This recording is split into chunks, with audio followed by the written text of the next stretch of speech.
If your husband handled the investing and you're now looking at statements you didn't set up, this one's for you. Full disclosure, I earn commissions on life insurance sales. Everything I show you today, judge it on its own merits. So here you are, you're going elbows up on everything, shopping Canadian, supporting Canadian businesses, boycotting U.S. products. But here's the question. Have you actually opened the portfolio statements? Because there's a good chance your financial security is sitting 60 to 70% in U.S. stocks right now. You're shopping Canadian. You're buying Canadian products, supporting Canadian businesses with your day-to-day spending. Now, let's look at what your husband set up in the portfolio. TD US Index Fund, BMO, S&P 500, RBC Nasdaq. These sound Canadian because of the bank names. But look at what they're actually holding. Apple, Amazon, Microsoft, Meta, Tesla. Your daily spending is elbows up. Your wealth accumulation, 70% funding American corporations.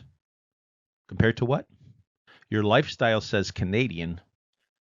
Your portfolio says Wall Street. Here's what nobody connects. There's a Canadian alternative that's so boring, even your advisor doesn't need to check it every year. I was reviewing a client's policy last week. We hadn't pulled the values since 2017. 9 years. Want to know what happened? In 2017, the death benefit was $261,000. The cash value was $9,500. Here we are, 2026. Death benefits up to $339,000. The cash value is over $100,000. The client didn't call me. I didn't call them. It was wrong.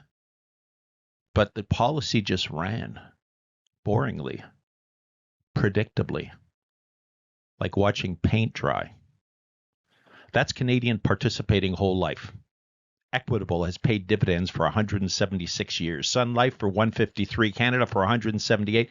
Through 2 world wars, multiple recessions, the 2008 crash, they never stopped. These companies invest in Canadian bonds, Canadian infrastructure, Canadian mortgages. OSFI stress tests them to survive a 1 in 200 year crisis. Compare that to your RSP. How many times did you check it during the 2020 crash? How many times did you wonder if you should sell? This policy, the client forgot it existed and it still grew exactly or virtually the same as promised. Here's the principle behind the why of elbow up investing. Everyone focuses on maximizing returns, which means heavy U.S. equity exposure. And nobody tends to focus on whether your wealth actually matches your values. Without reallocation, your elbows up lifestyle and your financial life are completely disconnected. With reallocation, a portion of your wealth is now backed by Canadian companies that have been stable for over 150 years. This isn't about abandoning growth. It's about making sure some of your wealth is genuinely Canadian, like watching paint dry. That's exactly what you want when the world is shaking. Here's my challenge. You went elbows up on your shopping. You're buying Canadian products. That's all good. But open your portfolio statements. If you're sitting 70% in U.S. stocks, your financial security is more dependent on American corporations than Canadian ones.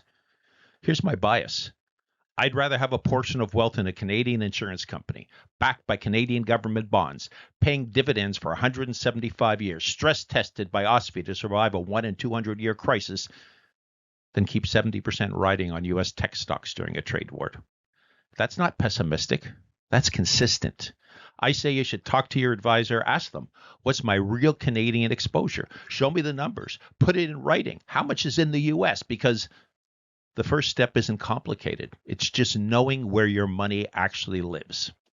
You know, I can show you this stuff, and it's all really kind of simple. The insurance company puts a life insurance wrapper around some of your wealth to protect it from life's worst shit. And that's worthy of everyone's consideration. You know, my contention is people don't trust that our stuff, our life insurance, is any good. And I think it's good stuff everyone should know about. So figure it out yourself or delegate, but at least know that it exists. This is Jeff Cait.